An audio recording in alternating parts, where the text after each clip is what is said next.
Bom dia, amados. Desejo saudá-los com a graça, a misericórdia e a paz do nosso Senhor Jesus Cristo. Amém? Mais uma manhã de quarta-feira, onde vamos meditar em Provérbios. E hoje nós vamos dar continuidade ao Provérbios de capítulo 8, dos versos 14 ao verso 36, encerrando esse capítulo, que foi iniciado na semana passada com o pastor Christian, que meditou nos versos 1 até o verso 13. E hoje nós vamos falar das virtudes da sabedoria, a sabedoria que vem de Deus. Diz assim o texto que nós vamos desenvolver nessa manhã. Meu é o conselho sensato, a mim pertencem o entendimento e o poder. Por meu intermédio os reis governam e as autoridades exercem a justiça.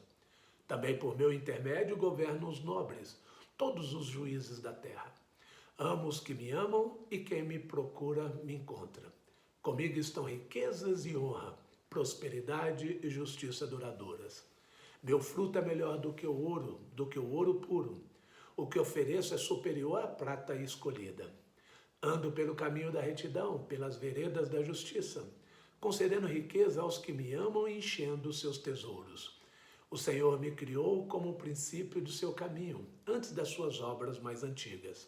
Fui formada desde a eternidade, desde o princípio, antes de existir a terra. Nasci quando ainda não havia abismos, quando não existiam fontes de águas. Antes de serem estabelecidos montes e de existirem colinas, eu nasci. Ele ainda não havia feito a terra, nem os campos, nem o pó com o qual formou o mundo. Quando ele estabeleceu os céus, lá estava eu. Quando traçou o horizonte sobre a superfície do abismo, quando colocou as nuvens em cima e estabeleceu as fontes do abismo, quando determinou as fronteiras do mar para que as águas não violassem a sua ordem, quando marcou os limites dos alicerces da terra, eu estava ao seu lado e era o seu arquiteto. Dia a dia, eu era o seu prazer e me alegrava continuamente com a sua presença. Eu me alegrava com o mundo que ele criou e a humanidade me dava alegria. Ouçam-me agora, meus filhos, como são felizes os que guardam os meus caminhos. Ouça a minha instrução e serão sábios, não a desprezem. Como é feliz o homem que me ouve, vigiando diariamente a minha porta, esperando junto às portas da minha casa. Pois todo aquele que me encontra, encontra a vida e recebe o favor do Senhor. Mas aquele que de mim se afasta, a si mesmo se agride. Todos os que me odeiam amam a morte. Na semana passada, o pastor Christian desenvolveu, como eu disse, até o verso 13. E hoje nós vamos falar do verso 14 ao 21.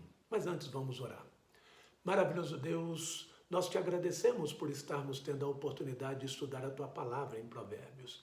Te pedimos compreensão dela e que possamos aplicá-la em nossas vidas. É o que oramos no nome do Senhor Jesus. Amém. Salomão se preocupa aqui, podemos dizer, em apresentar um currículo vitae da sabedoria. Hoje podemos chamar de liquidinho. Não porque a sabedoria precise de um emprego, mas porque os tolos precisam aceitá-la e segui-la. Aqui a gente pode ver o contraste lá do capítulo 7, do tolo que foi até o encontro da mulher adúltera. Uma maneira de fazer isso é falar sobre a fonte da verdadeira sabedoria, ou seja, a palavra de Deus. Mas outra boa maneira de mostrar ao homem o quanto ele precisa ser sábio é alistar as obras que o conhecimento do Senhor e o bom senso fazem. Assim, a sabedoria personalizada pelo escritor disse: meu é o conselho sensato, a mim pertencem entendimento e o poder. O que ele está querendo dizer aqui é que a sabedoria é apta para tornar sábios aqueles que a ouvirem e seguirem seus conselhos.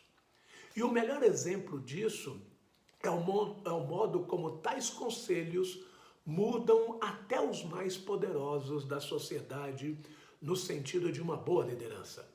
Veja o que a sabedoria diz no verso 15. Por meu intermédio os reis governam e as autoridades exercem a justiça. Também por meu intermédio governam os nobres todos os juízes da terra. Se até esses poderosos se tornam melhores sobre os cuidados da sensatez, é certo que ela pode fazer o mesmo por todos nós. A partir daí, a sabedoria fala de suas qualidades pessoais, das quais a primeira é o apego e a abertura que ela tem aos que amam seus conselhos, dizendo: amo os que me amam, e quem me procura, me encontra. A segunda é o benefício incalculável que ela traz ao sábio, explicando que comigo estão as riquezas e honra, prosperidade e justiça duradouras. Meu fruto é melhor do que o ouro puro. O que ofereço é superior à prata escolhida. Isso quer dizer, a sensatez se vê no cuidado com os bens e com os recursos financeiros, mas que seus benefícios mais valiosos vão muito além do bolso das pessoas. A terceira qualidade é sua moral elevada e a pureza de seus caminhos. Ando pelo caminho da retidão, verso 20, pelas veredas da justiça, 21, concedendo riqueza aos que me amam e enchendo os seus tesouros. O que quer dizer é que quem segue pelos caminhos da sabedoria também será justo. Além de ser justo, será também reto, correto. Por isso, ao escolher a quem seguir, olhe bem o caminho o qual você vai seguir. Escolha o caminho da sabedoria. Ao escolher a quem seguir, certamente você irá preferir a sabedoria com você, junto de você a sabedoria, ao invés do orgulho do mundo. Provérbios 14, 12 diz, há caminhos que parecem certo ao homem, mas no final conduz à morte. Muitas pessoas vivem de acordo com o que consideram certo, sem se preocupar com as consequências ou se suas ações podem magoar ou prejudicar os outros. Esse é o caminho do mundo. O caminho da sabedoria é uma retidão, é um viver correto aos olhos de Deus. A personificação da sabedoria continua no capítulo 8. Assim como o discurso que ela faz nos versos 14 a 21 que nós vimos, apresentando uma espécie de currículo vitae, no qual alista seus feitos entre os homens, os versos 22 a 31 constituem uma sequência natural dessa ideia, com a diferença marcante de que a sabedoria alista agora o que ela faz nas mãos habilidosas de Deus.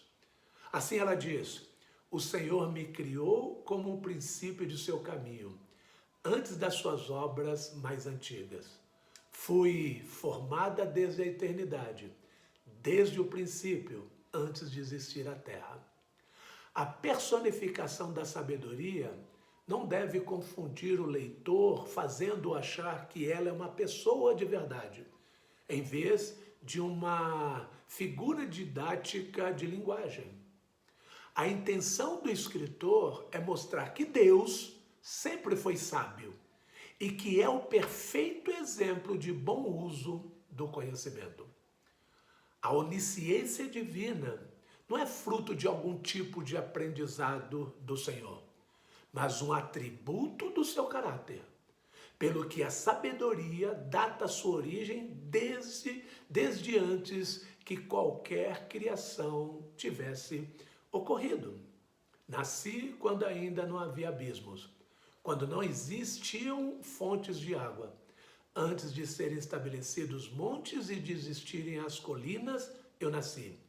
Ele ainda não havia feito a terra, nem os campos, nem o pó com o qual formou o mundo. Se Deus sempre foi sábio, ele se utilizou disso na criação, pelo que a sabedoria explica. Quando ele estabeleceu os céus, lá estava eu. quando traçou o horizonte sobre a superfície do abismo, quando colocou as nuvens em cima e estabeleceu as fontes do abismo, quando determinou as fronteiras do mar para que as águas não violassem a sua ordem, quando marcou os limites dos alicerces da terra, eu estava ao seu lado e era o seu arquiteto. Esse é um modo poético de dizer que a sabedoria de Deus pode ser vista em tudo que ele criou, seja em sua ordem, forma, funcionamento, beleza e perfeição. Toda a criação proclama ter sido feita por mãos sábias e conhecedoras de todas as coisas. Criar tudo o que existe com plena sabedoria trouxe grande satisfação a Deus, assim como traz grande admiração àqueles que entendem sua obra criativa e a natureza perfeita do Criador. Veja o que a sabedoria diz. Dia a dia eu era o seu prazer e me alegrava continuamente com a sua presença. Eu me alegrava com o mundo que ele criou e a humanidade me dava alegria. Portanto, o servo de Deus deve estar atento ao que se pode conhecer de Deus por meio das coisas criadas e glorificar o Senhor por isso. Romanos 1:20 diz: pois desde a criação do mundo, os atributos invisíveis de Deus, seu eterno poder e sua natureza divina têm sido vistos claramente, sendo compreendidos por meio das coisas criadas, de forma que tais homens são indesculpáveis. Ao mesmo tempo, deve também desejar intensamente a sabedoria. Se ela é boa para Deus, quanto mais é para nós. Saber que Deus é o autor de criação de todas por intermédio da sua sabedoria é importante. Tanto quanto é importante desejar em nossas vidas fortemente a sabedoria. Porque se ela foi boa para Deus, quanto mais será para nós. Depois de um discurso enfático e caloroso sobre as razões pelas quais os servos de Deus devem abraçar seus sábios ensinos, a sabedoria agora fala sobre o resultado íntimo desfrutado por aquele que lhe dá ouvidos. Ele declara em bom tom: ouçam-me agora, meus filhos, como são felizes os que guardam os meus caminhos. Ouçam a minha instrução e serão sábios. Não a desprezem. Curiosamente, a felicidade é a razão frequente pela qual os homens deixam de lado a sabedoria da palavra de Deus, para se aventurar no mundo do pecado, ignorando que, ao fazer isso, deixam de lado a própria felicidade que eles procuram. Por isso, o conselho é: não a desprezem. Não são os prazeres do mundo e o poder do mundo que garantem a felicidade do ser humano, mas a proximidade da sensatez das Escrituras e seus resultados na vida do servo de Deus.